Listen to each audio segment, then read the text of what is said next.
we're essentially going to break this hour into two. One is just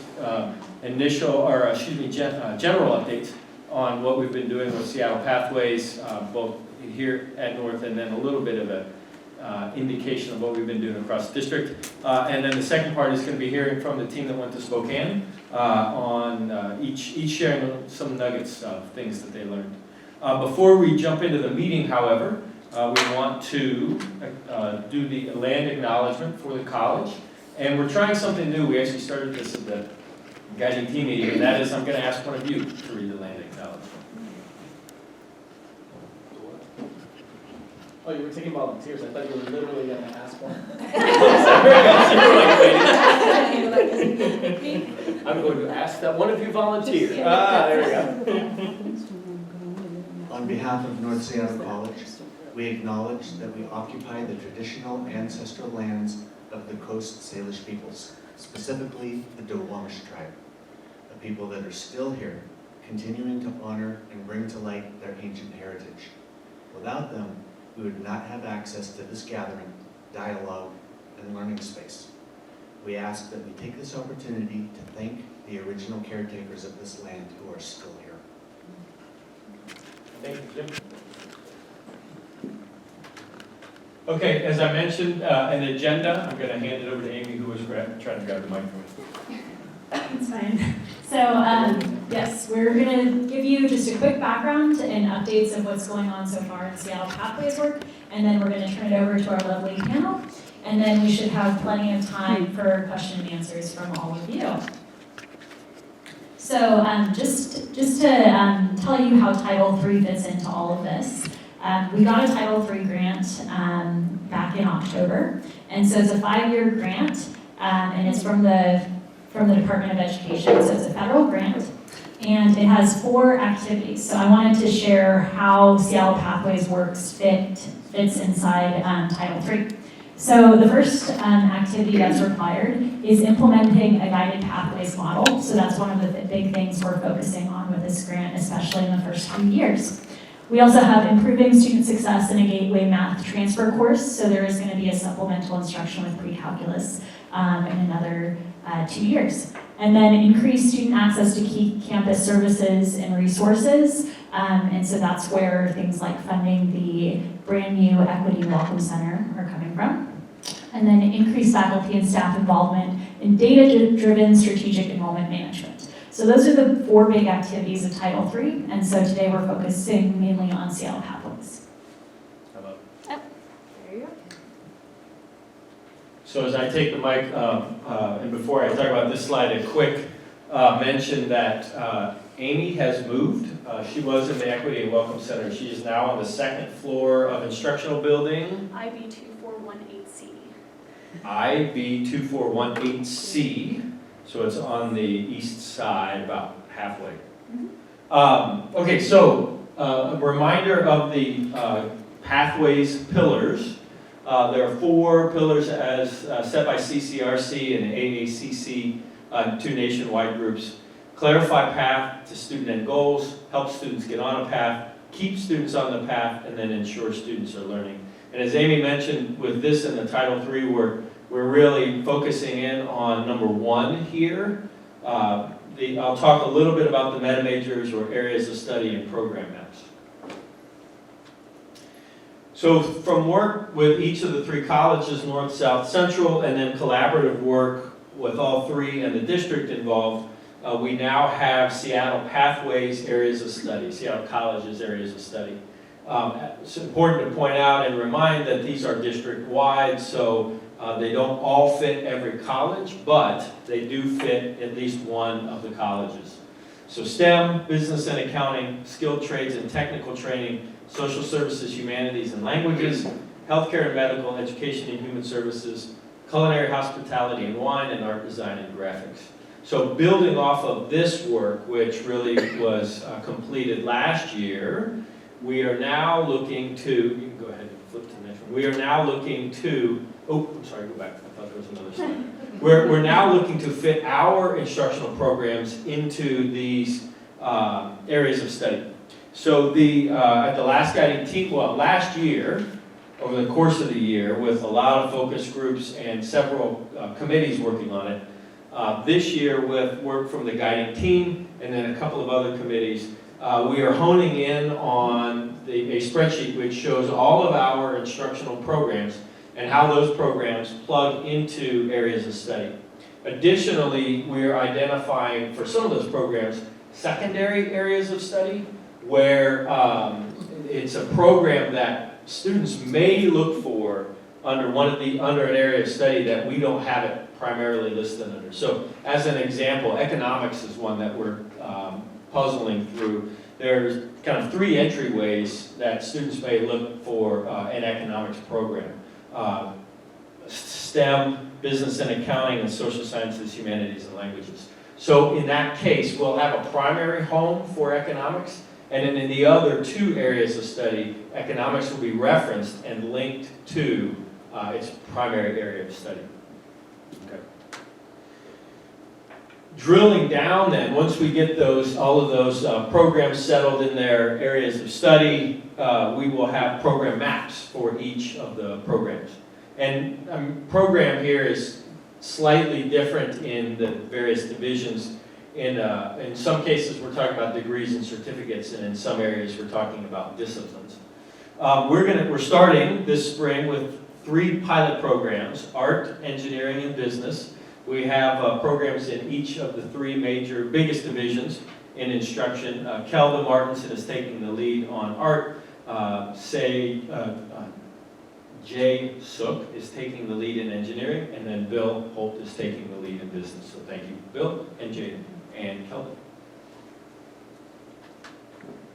So we're building off of, or working off of, the work that South Seattle College has been doing with their template. And to explain that, I'm going to hand it back to Amy. Thank you. So Seattle Pathways work, as Pete was saying, is happening throughout the district. And so South is a little bit further along than we are on program mapping work. And a lot of times, anytime we're talking about, Seattle Pathways, I want to show examples so that it's easier to understand what work is actually happening.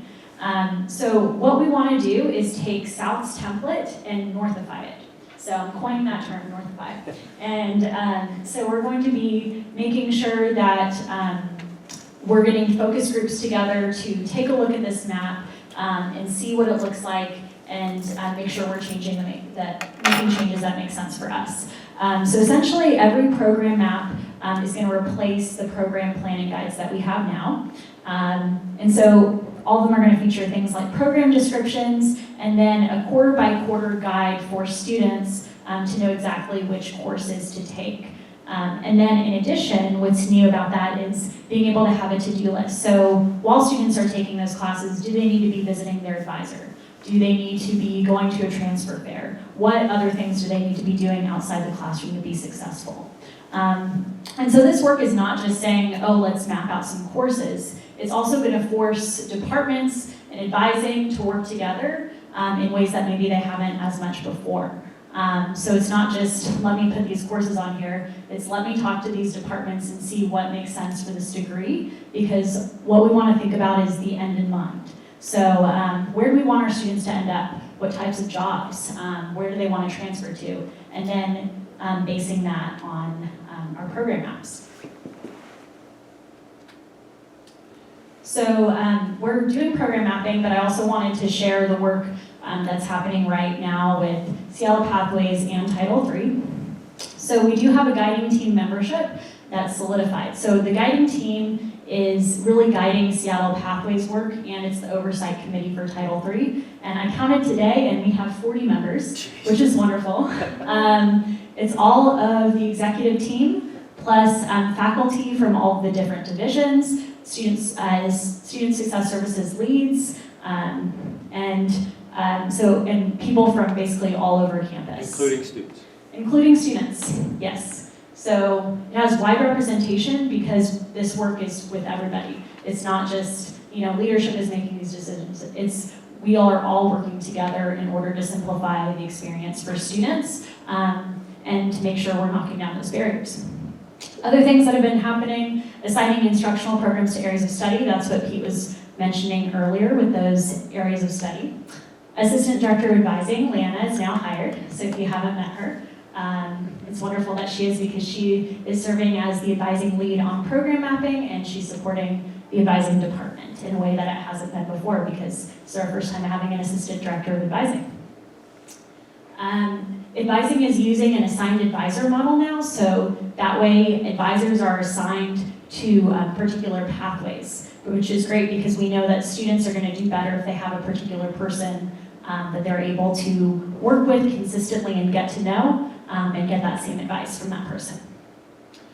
The library is in the process of purchasing books and materials related to Seattle Pathways, so that was something that was written in the grant that's currently happening. If you've seen a million emails from me, it's because I want to make sure people are aware of the things that are happening. So newsletters are being released about monthly, and then we do have our new website that's created, and I'm in the process of working on a Canvas page so that no matter how you want to get the information, it is there for you. We have the opening of the Equity and Welcome Center that's coming up on Monday. As I mentioned, some of Title III money is being used to fund furniture and things like that for the center.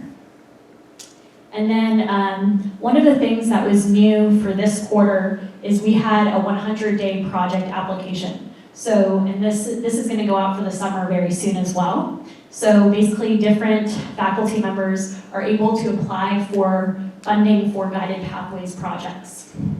And so 2 different projects were funded for spring quarter. So a directed self-placement group in English was being funded, and then Eleanor Apple and BTS is being funded, and so she's created a course related to pathways and writing. And then we're just continuing to work with the district and the sister colleges, so that way we're not going in our own direction, we're all working together for best practices. And then lastly, I wanted to mention that Bill Holt has volunteered his project management class. So we've started working with 2 different groups that are going to help map out what this work looks like. So we're getting more students involved in mapping out both the project for Seattle Pathways as a whole at North, and then the program mapping sub-portion of Seattle Pathways. I think the next one is introduces the panel. Should we pause for questions? Yeah, so what questions do you guys have so far? And we'll have room for questions at the end as well. So We want to make sure we can capture it on camera. That's why. Yeah. My question is just with the Seattle Pathways and like the images you showed and all of that, when is that getting like official within like our website and our, for advising? This? And Talk about yes, this? that. I'm just wondering when that's actually like Yep. in action. Yeah, so 2 questions there really, so 2 questions that I heard at least. One is just kind of structurally, when are we going to start integrating this? And then 2, more specifically, when is it going to appear on the website and when is the website going to be framed like that? So the second question first, in a larger website overhaul, the now district-wide web team is starting with South. And so my understanding is that because their accreditation visit is today, or is this week, that their website should be up and the new website should be up and running. I haven't looked this week to see, but in terms of when our website would reflect these, my understanding was for North and Central, shortly after South was up and running, they would start the redesign, if you will, of our website. Now, structurally, the bigger question is when do we start working around this framework as well? My understanding is that that's one of our big topics at the next district-wide Seattle Pathways, Seattle Pathways Steering Committee meeting, which is May 7th. Yes. We are the only college that had made the change for, in the case of advising, that we're advising by area of study, intentionally by area of study. So it's a different change for us than it's going to be for the other colleges. And so those are all the things that we're going to talk about on May 7th. My assumption is that we would have like a full rollout in the fall quarter, but that we could start soft rolling it out in the summer. Thank you. Other questions? Jimmy, everybody. Yeah. I don't know if this is the forum to get an answer to this question, but I'll raise the question. One of the bullet points said that the library is purchasing books and materials related to Seattle Pathways. And as I understand it, Seattle Pathways is our branding of guided Oh, yes, pathways. yes, And so I'm wondering, what kind of books and materials are we talking about? Are they materials that are going to be informative, what guided pathways is about? Or are they books that are going to provide support for moving our students along through the pathway? I'm curious. Did she? She nodded at me. So, basically, we got a list that I'm assuming Amy provided, which lists all of the, basically the areas of instruction that the pathways cover, which is almost everything that we teach. So essentially, we understood the list to mean as long as this material, as long as the books that you're purchasing address some curriculum areas that you're instructing in, it supports the pathways. Okay, So it was essentially just a one-time expansion of funds for additional books.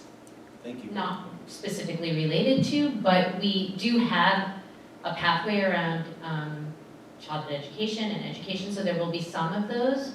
And I think if there's interest from faculty, we would also want to purchase books that speak specifically to student achievement around these goals. Yeah, I'd agree. One point I wanted to make is the Seattle Pathway brand, and so there is related to Seattle Pathways, more correctly, more generically, should say related to guided pathways. And to Shireen's point, if there are resources and materials that you're aware of that would help you or help other faculty or help students and staff wrap our brains around this and move forward with it, let us know, because we do have the resources with Title III grant. Other questions? Okay. And again, to Amy's point, we have time for questions at the end too. So are you DeAndre now? Sure. All right, so something that happened when was it, April 11th? We had a group of 10 people from North go to Spokane for Student Success Institute, that's the name of it. And so what it was related to guided pathways work, and SBCTC puts it on pretty much quarterly, and so we sent a group, and now they're going to come up and share a couple of minutes about what they learned at this conference. So if I could get all the panelists to come sit. All right. I was going to say maybe the non-panel. Good luck with Well, this. we had to have attendance somehow. Oh, there's another, yeah. Won't let me sit in the middle. All right, I'll block the screen. I'll take this one. Okay. Could you guys get us, I know it's kind of uncomfortable, but if you could squeeze together a little bit, it'd be okay. The camera would be happier. You want just this? Perfect, yeah, I got you all now. Thank you, thank you.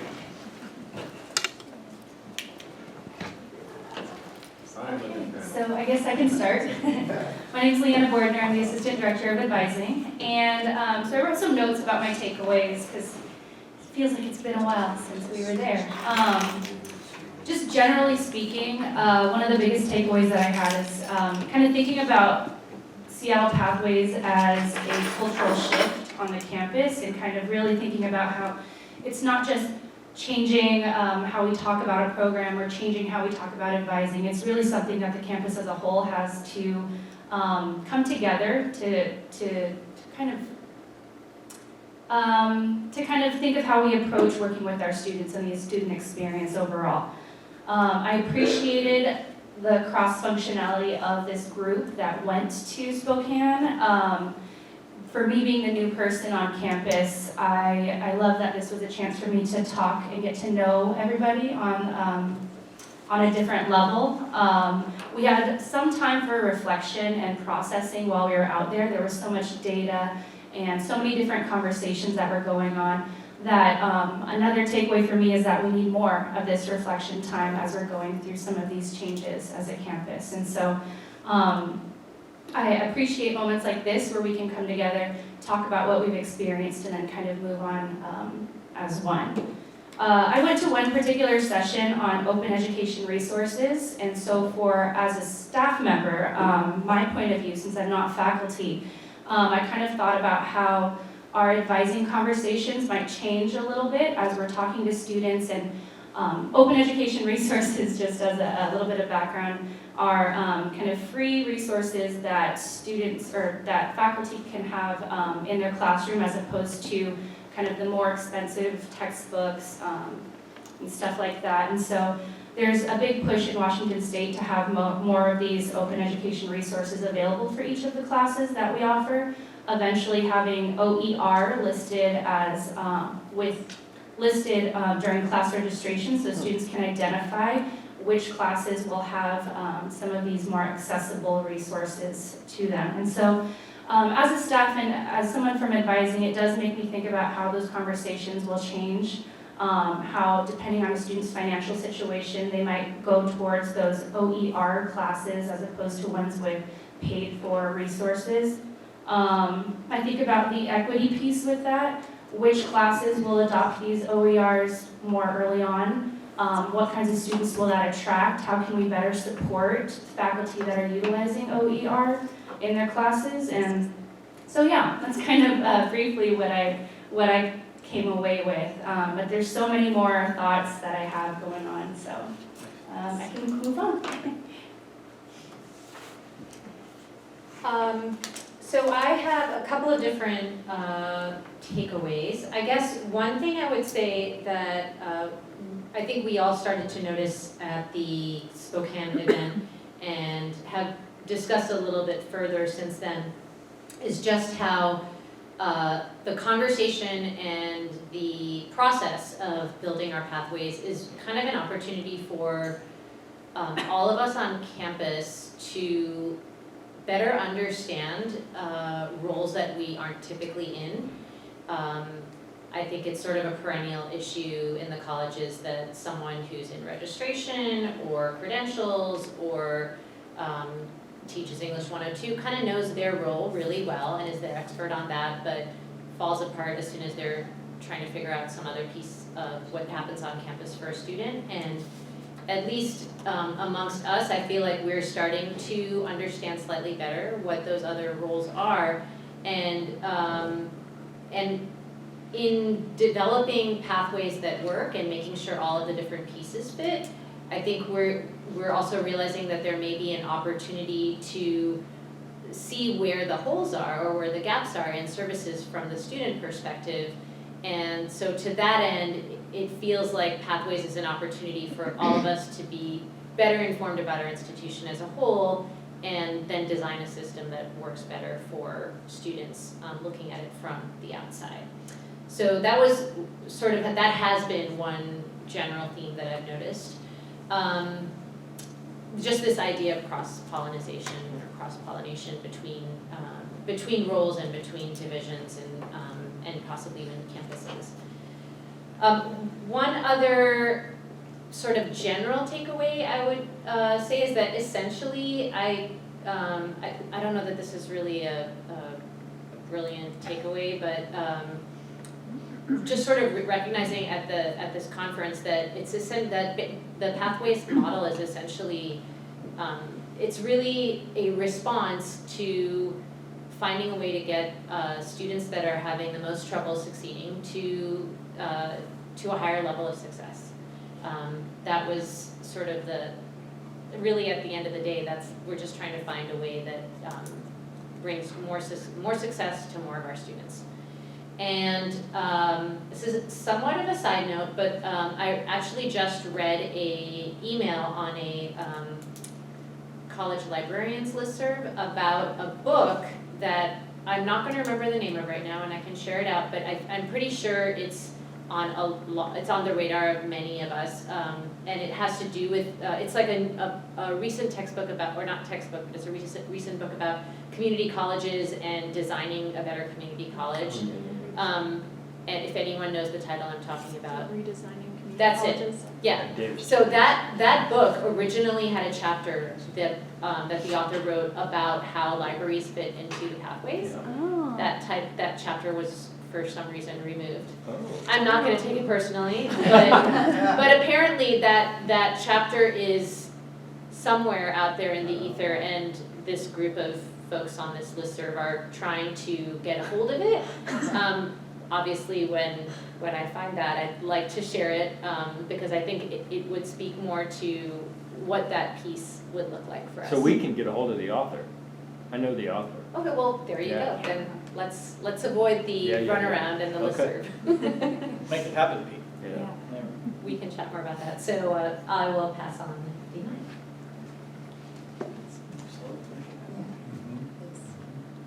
Hi, I'm April Malarowski. I teach math here. This is my second year here, so I'm still getting to know all of you. And so it was really nice to get to go and meet everybody, particularly outside of my department and division.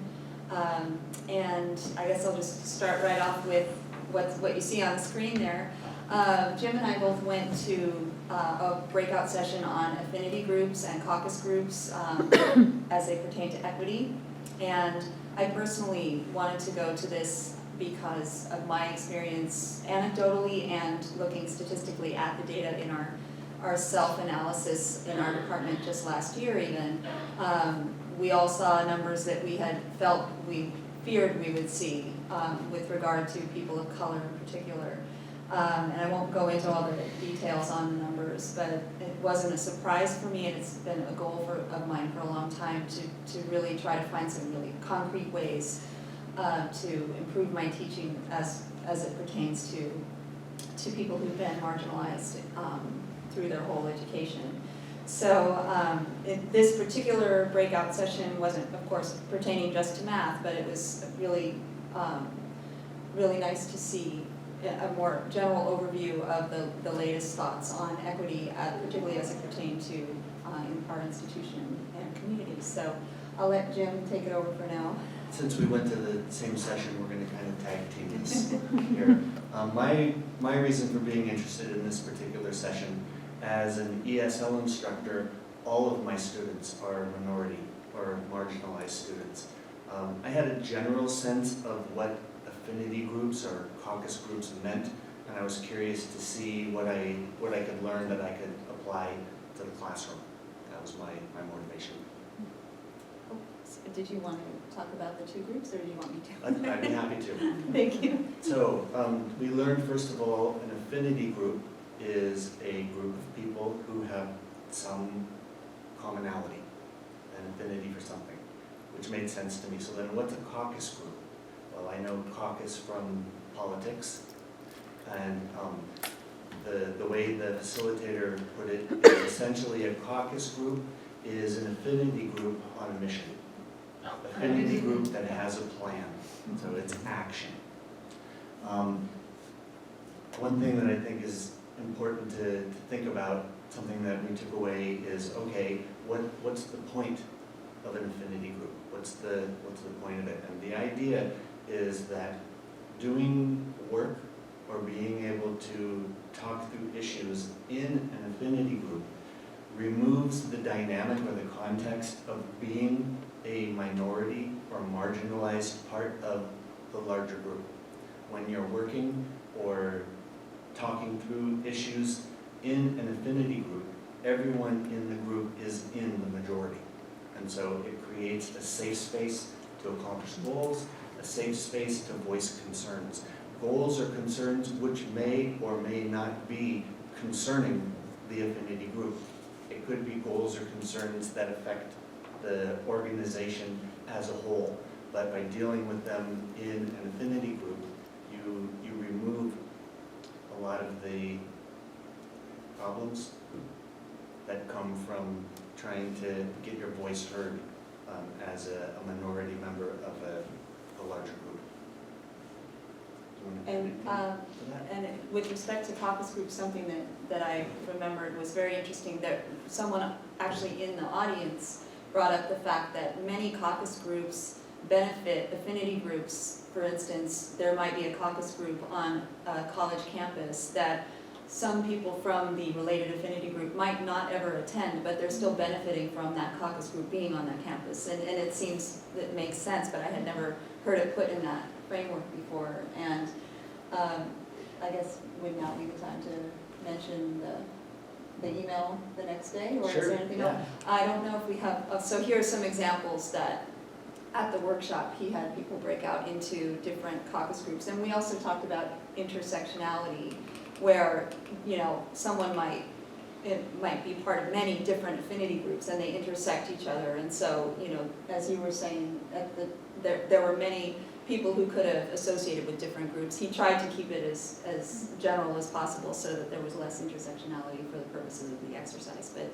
the discussion about intersectionality was interesting as well. But so the interesting thing that happened the next day, we received an email, we all received an email from DeAndre about an upcoming community event, Breaking White Silence Project, which is basically a caucus group for people like Jim and myself who want to educate themselves more and work toward change at the same time.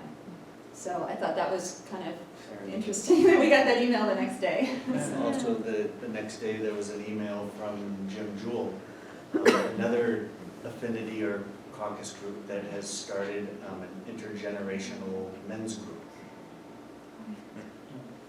Yeah, they're meeting this year. Yes. Thank you. Okay, thanks. Thank you. All right, so hi. I guess for me, the Spokane trip was kind of a three-part takeaways for me. I stepped into that experience with much skepticism about pathways and many concerns about it. I think Warren voiced that in our last all-campus meeting. And I walked away with many other concerns, many other aspects to it. But there were some key takeaways that I found really interesting. One of them came from the panel that I went to that was actually headed by Tish Lopez from South. And she was talking about many changes that the English department did there that were actually changes that are not necessarily pathways related changes, but they use the pathways program mapping moment to deal with a lot of things that they knew systemically they have had problems with. And for them it was on placement exams for English, and how as they put an equity lens before that and as they looked at the path that students take, they realized that there were many issues with the testing, with the placement, and that they could actually come together as a faculty and a department and come up with a very different way of doing it. And they did self-placement, where the students actually self-place themselves into particular courses, and they're really kind of